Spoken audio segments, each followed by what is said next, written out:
Dernier préparatif avant l'ouverture, le salon retient son souffle. La 308 Peugeot, élue voiture de l'année 2014. Les hôtesses sont sur les stands. Comment se sont-elles préparées? Mystère ou buzz, les marques créent l'événement pour dévoiler leur première.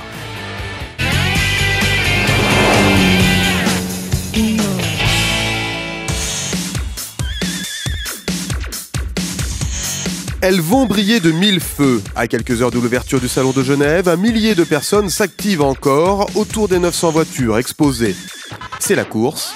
110 000 m² à nettoyer. Certains travailleront toute la nuit pour que les stands soient impeccables. Nous avons vraiment tout nettoyé, tout. Le sol, les voitures, les bureaux, le restaurant. Demain et après-demain seront les jours les plus importants. Mais la fabrication d'un stand se prépare des mois à l'avance. Cette année, comme plusieurs constructeurs, Maserati inaugure un tout nouvel espace d'exposition. Leur défi, monter le stand en moins de 2 semaines. C'est un stand totalement nouveau et repensé. Il est plus grand et relooké grâce à des matériaux prestigieux. L'effet final sera extraordinaire. La moquette rouge foulée par les visiteurs sera posée et nettoyée au dernier moment avant l'ouverture. Moi, ce que je sais, c'est juste que tant que c'est pas fini, on bosse. Ça veut dire qu'on est arrivé à midi aujourd'hui, on bosse jusqu'à minuit, 1h, 2h du matin. Promis, le salon sera rutilant pour accueillir les 10 000 journalistes attendus.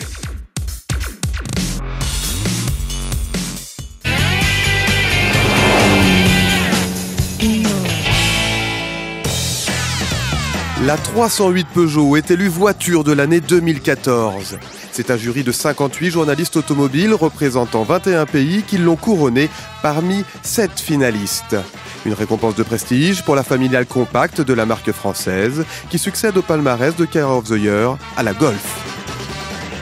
Ce modèle est sorti dans un segment très compétitif. Nous l'avons beaucoup amélioré par rapport à la version précédente. Certains changements ont été assez drastiques et nous avons trouvé des solutions très innovantes, comme par exemple l'amélioration de l'habitacle. Je pense que ces 2 éléments contribuent à nous faire mériter ce prix. Avec un total de 307 points, la 308 s'impose devant 2 véhicules électriques innovants, la BMW i3 et la Tesla S.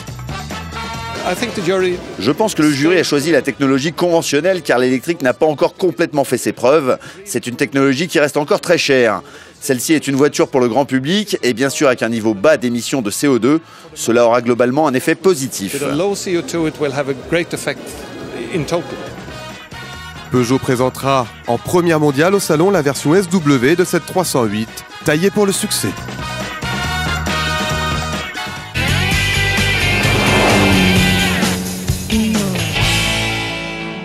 Les hôtesses sont la touche glamour de Genève.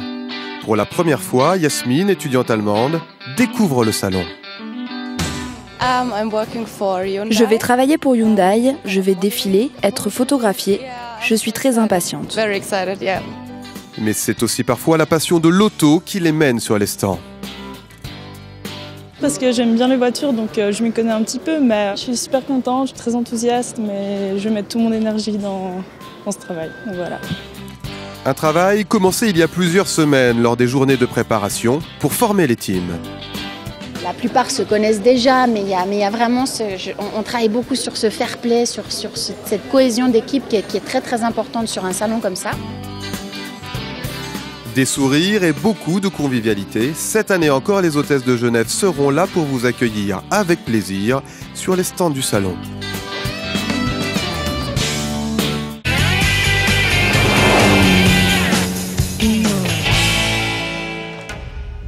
Elles se cachent ou s'exhibent sous les projecteurs. Les grandes premières du salon seront dévoilées dans quelques heures. Mais en attendant, les constructeurs, comme Audi et Citroën, ont choisi des stratégies différentes pour créer le buzz et devenir la star du salon. La C4 Cactus s'expose au grand jour sur les stands, mais aussi sur le web avec un teaser tape à l'œil. Et encore en affiche jusqu'à l'entrée du salon. Objectif, la C4 doit marquer les esprits. C'est C4 Cactus, c'est bien sûr une nouvelle voiture, mais c'est aussi un nouveau positionnement de marque, le manifeste du nouveau Citroën. Et il était important pour la marque d'organiser un événement international pour bien expliquer ce nouveau positionnement. Chez Audi, au contraire, on cultive le mystère autour de la nouvelle TT3. Cachée derrière le stand, la TT se dévoile, petit bout par petit bout sur Internet, une aile, puis un regard sur l'arrière du bolide. Audi entretient le mystère et titille la curiosité du visiteur qui sera le premier à la découvrir en réel. Deux stratégies opposées pour devenir la reine du salon. Pour vous, rendez-vous dans notre édition de demain pour découvrir toutes les premières.